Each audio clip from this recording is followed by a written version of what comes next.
안녕하세요. 오디오 웹진 플레인지의 오디오 칼럼니스트 주기표입니다. 오랜만에 단품 DAC 신제품을 소개하도록 하겠습니다. 과거 한 10여 년 전쯤에는 우리나라에서 이런 독립되어 있는 단품 DAC의 수요가 굉장히 많았었습니다. 아마도 우리나라가 유독 컴퓨터를 이용한 오디오 마니아의 수가 많았기 때문이라고 저는 생각을 합니다. 컴퓨터를 이용을 해서 수준 높게 오디오 생활을 하시는 분들, 이런 분들을 PC파이 유저다 라는 신조어도 생겨나기도 했습니다. 오디오 산업 자체는 우리나라보다는 아무래도 해외에서 더 발전이 되어 있잖아요. 그런데 해외에서는 컴퓨터로 음악을 들으시는 분들의 수가 그렇게 많지는 않답니다. 그리고 요즘은 단품 DAC보다는 네트워크 플레이어 혹은 블루투스 리시버 이런 제품을 이용해서 음악을 들으시는 분들이 훨씬 더 많아졌고, 별도의 단품 DAC를 쓰는 경우가 엄청나게 많이 줄어들었어요. 오랜더 같은 뮤직 서버 제품이 나오고 나서부터 대부분의 제품들이 네트워크 플레이어 쪽으로 이렇게 가다 보니까 요즘은 DAC 만드는 회사 자체가 거의 없어져 버린 상태입니다. 그런데 요 근래에 들어서 대표적으로 이름을 대면 알만한 네트워크 플레이어 제작사들에서 단품 DAC를 따로 생산을 하고 있어요. 그런 DAC 제품 중에서 오늘은 에버솔로에서 최근에 출시를 한 DAC G8이라는 제품을 소개하도록 하겠습니다. 에버솔로라고 한다면은 요즘 오디오 마니아 분들 중에 다들 이제는 아실만한 브랜드가 되었어요. 몇 차례에 걸쳐서 품절 상태를 일으키는 정말 난리도 아닌 사태를 일으켰던 장본인 에버솔로입니다. 네트워크 플레이어 DMP-A6가 현재 인터넷에서 한 110만원, 120만원 이런 정도에 판매가 되고 있죠. 그리고 A8이라는 제품도 있는데 그 제품은 좀 더 고성능 제품이면서 200만원 후반대에 판매가 되고 있는 것으로 알고 있습니다. 출시되자마자 정말 흔한 표현으로 정말 많이 쓰는 표현으로 없어서 못 파는 상황을 일으켰던 그 브랜드, 바로 에버솔로입니다. 기능 설명을 해보도록 하겠습니다. 단품 DAC라고 말씀드린 이유는 네트워크 플레이어 기능은 빠졌기 때문입니다. 제가 앞서 설명을 드렸듯이 해외에서는 컴퓨터로 음악을 듣는 경우보다는 요즘은 무선 네트워크 플레이 기능이라든지 블루투스 기능으로 음악을 듣는 경우가 많기 때문에 그 네트워크 플레이어를 컴퓨터에다가 연결을 해야 된다고 생각하는 경우가 우리나라만큼 많지는 않은 거예요. 네트워크 플레이어 제품들에서 컴퓨터하고 연결하기 위한 가장 좋은 방식인 USB DAC 기능이 빠져 있는 경우가 많습니다. 그런데 이 제품은 주력 기능이 일단 USB DAC예요. 데스크탑 컴퓨터는 물론이거니와 노트북하고 연결을 할 때에도 USB 케이블로 연결을 해주시면 최신 방식으로 작동을 하고요.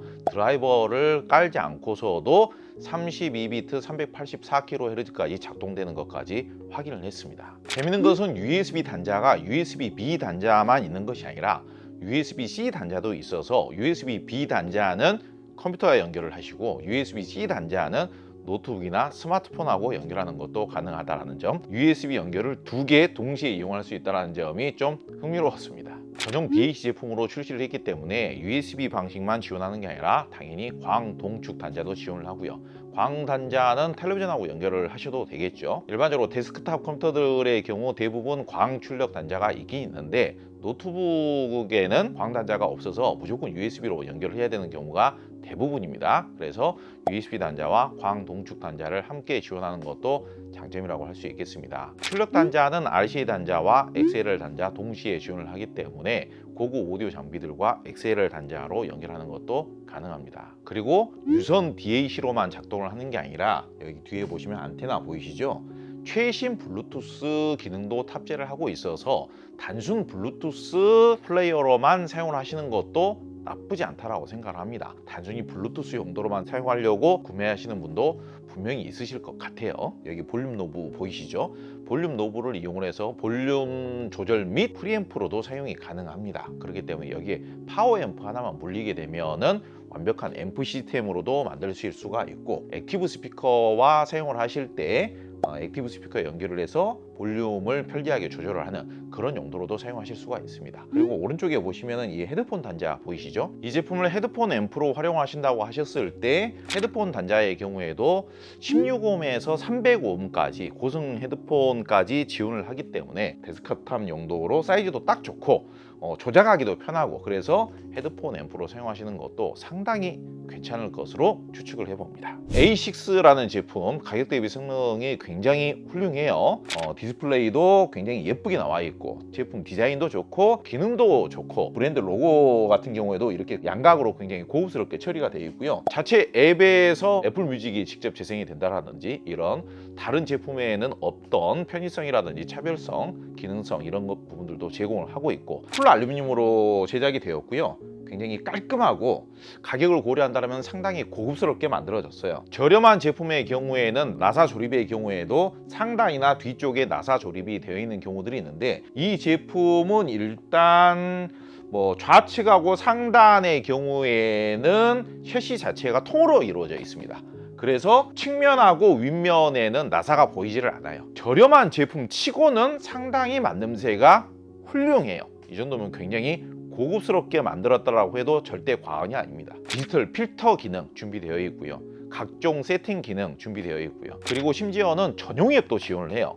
네트워크 플레이어 제품이 아닌데 전용 앱을 어떻게 지원을 할까 그런 생각을 해봤는데 블루투스 방식으로 전용 앱을 지원합니다. 그래가지고 이 제품의 컨트롤을 스마트폰에서 무선으로 조작할 수 있게끔 되어 있습니다. 이런 종합적인 부분들을 검토를 해봤을 때 이 제품이 만듦새뿐만이 아니라 제품이 가지고 있는 감성적인 부분을 고려해 보더라도 상당히 제품이 신경을 많이 썼다. 에버솔로 제품이 아직까지는 종류가 많지 않지만은 상당히 기대해 볼 만하다. 이런 생각을 해보게 됩니다. 냉정한 리뷰 제품에 대한 분석을 해보도록 하겠습니다. 일단은 이 제품에서 주목해 볼 수 있는 관심 가지고 보셔야 될 포인트라면은 현존 최저가 수준의 최고의 DHB 탑재된 DH 제품이다. ESS사의 ES9038 프로가 탑재되었습니다. 제가 그 중국 브랜드 제품들 중에서 찾아보니까 100만 원 미만에서 대표적으로 토핑 그리고 SMSL 100만 원이 좀 넘긴 합니다만은 구스타드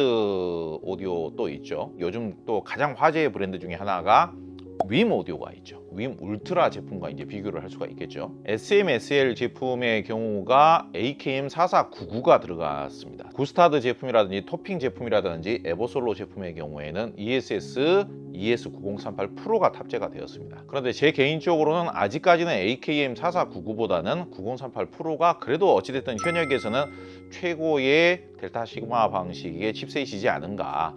기본 스펙 자체도 아직까지는 9038 프로가 더 낫습니다. 4499가 탑재가 되어 있는 그 경쟁 기종들에 비해서는 기본 제품이 가지고 있는 다이나믹 레인지 특성 자체가 더 우수합니다. 4499가 들어간 그 제품의 경우에는 다이나믹 레인지 특성이 127dB 그 정도인 걸로 알고 있고요.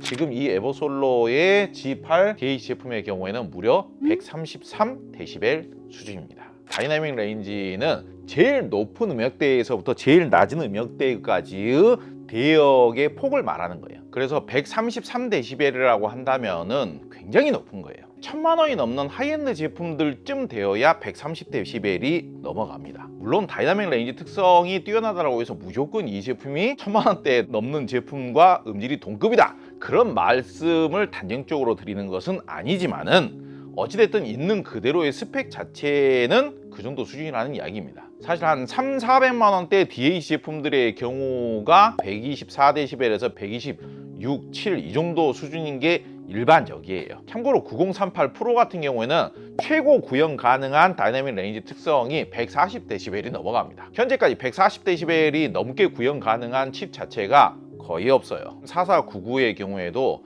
최대 구현 가능한 데시벨 특성이 140dB는 안 됩니다. 9038 프로가 가지고 있는 기본 성능 자체가 140dB 이상을 구현할 수 있는 칩셋이다 보니까 기본기만 어느 정도 살려줘도 구현 가능한 다이나믹 레인지 특성 자체가 130dB이 넘어가게 되는 거예요. 이런 제품을 유럽 브랜드에서 만들었다고 한다면은 이 제품의 가격이 뭐 한 180만 원, 220만 원 이렇게 나왔을 게 분명합니다. 이 제품의 경우에는 그런 불필요한 흥정의 과정이라든지 불필요한 가격 인하의 과정이라든지 그런 과정 없이 실질적으로 굉장히 공격적으로 시장 마케팅을 하기 위해서 거품 없이 실판매 가격으로 공식 소비자 가격을 애초에 결정을 한 거예요. 그래서 공식 소비자 가격은 110만 원인 걸로 알고 있습니다. 아날로그 회로부의 경우에도 왼쪽 채널과 오른쪽 채널을 독립 분리를 해서 설계를 해놓은 것도 상당히 공을 들인 점이라고 볼 수 있을 것 같고요. OPMP도 좋은 거 쓰고 엑스모스 칩셋이 이제 일종의 이제 내부 컨트롤하는 프로세서라고 볼 수가 있습니다. 3세대 엑스모스 칩셋을 사용을 해서 최신 제품답게 작동 컨트롤 이런 것도 굉장히 쾌적하면서도 빠르게 되게끔 이렇게 한 것으로 보이고요. 지원되는 포맷 같은 것도 현존 최고 수준으로 지원을 하고요. 그리고 네트워크 기능이 빠져 있기는 하지만 만약에 블루투스 기능으로 재생을 했을 때 음질이 충분히 좋다. 퀄컴의 최신 블루투스 칩셋을 탑재함으로 해서 블루투스 버전 5.0을 지원을 하고, 그리고 코덱의 경우에도 aptX 수준만 지원을 하는 게 아니라 aptX HD를 지원을 하기 때문에 사실상 유선하고 음질을 구분하기가 거의 불가능합니다. 일부 마니아분들이 꼭 필요로 하시고 많이 사용하시는 LDAC 코덱도 지원을 한다는 점, 그런 점들도 상당히 역시 제품 상품성 그리고 경쟁을 굉장히 치열하게 하는 시장에서 살아남기 위한 세세한 부분까지도 신경을 잘 썼다. 그런 부분은 상당히 칭찬할 부분은 칭찬을 해야 되겠다. 헤드폰뿐만이 아니라 고민을 하시는 게 이제 헤드폰 앰프인데, 사실 하이파이 오디오 쪽에서는 헤드폰 앰프라고 부르는 게 아니라 DAC라고 불러요. DAC 제품이라고 한다라면은 거의 대부분 헤드폰 단자와 헤드폰 앰프부가 탑재가 되어 있습니다. DAC부 성능이 고성능이면서 스펙도 뛰어나고 기능도 좋고, 그리고 지원되는 포맷 자체도 굉장히 최고 수준이고 설계도 공을 들여서 나름대로 상당히 공을 들여서 해놨다고 하니 이 헤드폰 단자에 대해서도 기대해 보셔도 좋을 것 같습니다. 테스트 결과 음질에 대한 말씀을 드려보도록 하겠습니다. 제품이 가지고 있는 컨셉 자체가 워낙 고선명도, 고해상력, 광대역 재생을 하는 컨셉으로 만들어진 제품이기 때문에 소리의 선명도 자체는 엄청나게 좋습니다. 몇 배 비싼 애들하고 비교를 해도 전혀 꿀리질 않아요. 10여 년 전에 외장 DAC의 춘추 전국시대였다라고 할 수 있는, 그 당시에 300~400만 원대면 요즘으로 치자면은 400~500만 원, 600만 원 그 정도라고 해도 큰 과장은 아니겠죠. 한 300~400만 원대에 판매되던 DAC들 중에서도 소리의 선명도가 되게 좋다는 애들과 비슷하거나 그거보다 더 선명도가 더 좋아요. 이 가격대에서 경쟁에서 이기기 위해서는 일단 선명하고 봐야 돼요. 만약에 이 정도 가격대의, 넓게 보자면 입문용 가격대의 DAC 제품이 나는 따스하고 감미로운 음악성을 추구할 거다, 나는 진득하면서도 깊이감 있는 음악성을 추구할 거다 라고 하면서 어줍지 않게 그렇게 추구를 하면서 선명도는 경쟁 기종보다 좀 낮아버린다, 그렇다면은 우리나라의 경우에는 PC파이 마니아분들이 용서하지를 않아요. 제가 이 제품을 오랜더 N250하고도 연결을 해보고요, 오랜더 A1000하고도 연결을 해보고요, 오랜더 A200하고도 연결을 해보고요, 윈오디오 제품하고도 연결을 해보고요, 그리고 꼭 필요한 부분이죠, 컴퓨터하고도 직결을 해서 테스트를 다 해봤습니다. 다양한 매칭으로 매칭을 해보고 나서 상당히 재밌는 사실을 발견을 했습니다. 오히려 매칭에 따라서는 소리가 과도하게 좀 세지는 경우도 있다. 물론 이제 취향에 따라서는 그렇게 살짝 세지는 소리의 톤을 더 재밌게 생각하시는 분도, 더 유쾌하게 생각하시는 분도 계실 수는 있습니다만은, 제가 느끼기로는 이 정도면 너무 소리의 톤이 세지는 게 아닌가 그렇게 생각이 되는 경우도 있었는데요. 그냥 저렴한 노트북 연결해서 테스트를 했는데 제가 생각했던 기대치보다도 훨씬 더 음질이 좋게 나왔어요. 오디오적인 특성이 좀 부각될 수 있는 음악 장르는 뭐냐, 일반적인 깔끔하게 소리가 떨어지는 전자 악기를 이용한 팝 음악들, 댄스 음악, 뉴에이지 음악 이런 쪽을 말하는 거예요. 그런 음악들을 들었을 때는 음질이 좋다라는 게 훨씬 더 잘 부각이 돼요. 전문 뮤직 서버를 사용해 온 지가 10년이 넘었기 때문에 그냥 센 컴퓨터를 사용을 했을 때 음질을 만족할 수가 없어요. 그냥 일반 컴퓨터에서 음악을 재생하면 하이파이적이라고 말할 수가 없어요. 소리가 좀 약간 산만하다거나 소리가 무슨 이미징이나 밀도감이 떨어지게 좀 날린다거나. 그런데 이 제품을 그냥 컴퓨터에 연결해서 사용을 했을 때 소리의 이미징부터가 확 달라져요. 과거에는 이런 정도의 제품, USB DAC 제품을 컴퓨터에 연결해서 사용하려면은 드라이브를 새로 깔아 했었습니다. 근데 요즘 제품들 좋아져 가지고 그냥 USB 케이블 연결하자마자 32비트 384kHz로 작동이 돼요. 설정이 가능해집니다. 물론 그렇게 바꾼다라고 해서 16비트 44.1kHz보다 체감상 음질이 확연히 좋아지는 것을 느끼긴 어려워요. 제 나이 또래에 익숙한 팝음악이라면 셀린 디온이라든지 머라이어 캐리라든지 아니면 휘트니 휴스턴이라든지 일반적인 팝송들, 이런 팝송들을 틀었을 때의 소리의 이미징이 땡 하면서 맥히치는 느낌이라든지 선명도가 이렇게 쫙 나와주는 느낌이라든지 상당히 수준급이에요. 이런 정도면은 한 300~400만 원대의 뮤직 서버에서 재생되는 음질과 구분이 쉽지 않겠다. 일렉트릭 베이스, 이런 전자음악으로 상당히 좀 신나게 만들어주는, 기분이 이렇게 업되게 만들어주는 그런 음악들이 있지 않습니까? 그런 음악에도 굉장히 잘 어울려요. 리니어 방식이 아니라 스위칭 방식으로 만들어진 것은 조금 아쉬울 수도 있습니다만은, 요즘 기준으로 보자면은 뭐 리니어 방식이라고 해서 무조건 음질이 더 좋고 스위칭 방식이라고 해서 무조건 음질이 나쁘고 뭐 그런 것까지는 아니거든요. 스위칭 방식으로 만들었을 때는 그 제작사에서 되게 강조하는 부분이 고속 스위칭, 하이스피드, 이런 부분을 굉장히 강조를 합니다. 리니어 방식은 평탄하죠. 소리톤 자체가 하이톤보다는 좀 밑으로 좀 약간 가라앉으면서도 좀 완만한 느낌, 이런 느낌인 거죠. 과거 보수적인 느낌으로 보자면은 좀 완만하고 평탄한 느낌이 좀 더 하이파이적으로 더 안정적인 음질이다, 믿음직한 음질이다, 뭐 안전한 음질이다, 이렇게 평가를 했었던 거죠. 요즘은 여러분들께서도 한번 생각을 해보시기 바랍니다. 요즘 최신 소스기가 맡아줘야 되는 역할 자체가 그런 좀 따스하고 포근하고 완만한 느낌일 것인가, 소리의 톤 자체를 위로 좀 올려주면서 입체감이라든지 소리의 이미징이라든지 선명도를 잘 살려주는 표현력일 것인가, 그런 부분에 대해서도 여러분께서 한번 생각을 해보시기 바랍니다. 굳이 이 제품의 음질에 대해서 좀 아쉬울 수 있는 영역에도 설명을 좀 드리자면은, 대형 시스템에 매칭을 해서 뭐 클래식 대편성곡 같은 거를 재생을 했을 때 중저음이 초저음까지 떨어지는 느낌이라든지 중저음이 좀 완만하고 좀 푸근하게 나오는 느낌이라든지 그런 느낌의 컨셉은 좀 아니다, 그렇게 말씀을 드릴 수 있을 것 같고요. 그렇다고 해서 뭐 중저음이 안 나오다는 이야기는 아닙니다. 워낙 깔끔 단정하고 정교하면서도 중고음을 선명하게 내주는 쪽으로 컨셉이 맞춰진 제품이다 보니까 현미경처럼 이렇게 완전히 이렇게 세밀하게 까발려가지고 재생을 하듯이 그렇게 재생을 했을 때 감성적인 느낌이 살짝 아쉬워지는 느낌도 있는 거거든요. 고속 스위칭 방식으로 전원부를 설계를 했을 때는 중고음의 해상력이라든지 선명도라든지 이런 것들은 굉장히 좋아지는 반면에 중저음이 아래로 푸근하게 이렇게 떨어지는 느낌은 살짝 아쉬워지는 그런 느낌이 분명히 있는 것 같아요. 만약에 중저음의 양감이 불만이라면은 그거는 소스 기기로 해결하려고 하지 마시고요. 공간과 스피커의 사이즈 매칭, 그리고 그래도 부족하다라면은 앰프로 보완하는 겁니다. 별도의 네트워크 기능을 이용하고 싶다라고 하시면은 예컨대 되게 저렴한 네트워크 플레이어, 해상력이 좀 떨어져도 관계없습니다. 일반적인 네트워크 플레이어 여기에다 연결해서 사용하시면은 얘가 해상력이라든지 소리의 입체감이라든지 소리의 펼쳐짐이라든지 이런 부분은 해결을 해주기 때문에, 오랜더 제품 같은 경우에는 오랜더 A200이나 A1000이나 이런 정도 급의 경우가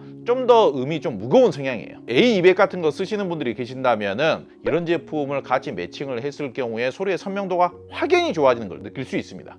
그래서 음질 업그레이드가 가능해진다는 점, 그런 점들도 참고적으로 말씀을 드릴 수 있고요. 소리가 하이톤이면서 칼칼한 소리를 내는 시스템인데 칼칼한 시스템에 이 제품을 매칭하면 소리가 더 칼칼해지죠. 만약에 케이블을 이용해서 앰프 매칭을 이용을 해서 음질을 향상을 시키고 싶으시다면 최대한 풍부한 쪽으로 매칭하세요. 선명도만 더 부각이 되는 일부 운동용 케이블들은 주의해서 사용하시는 게 좋습니다. PC파이 마니아분들이 이 제품을 정말 많이 선택하실 수 있을 거라고 생각을 합니다. 책상 위에 올려놓기에 사이즈도 괜찮고요, 부피도 부담되지 않고 바로 앞에서 볼륨 조절을 할 수 있는 특성 같은 것도 괜찮고요, 이어폰이나 헤드폰 연결해 가지고 편리하게 사용할 수 있는 방법 같은 거, 그런 서비스적인 측면들이 굉장히 잘 되어 있다고 생각을 해요. 특히 소리의 뭐 이미징이라든지 소리의 선명도라든지 끌어올려줘 가지고 뭔가 핫한 느낌의 사운드를 내주는 느낌이라든지 저음 같은 것도 임팩트감 있게 깔끔 단정하게 이렇게 딱 때려주고 딱 빠지는 느낌이라든지 그런 느낌들이 정말 좋아집니다.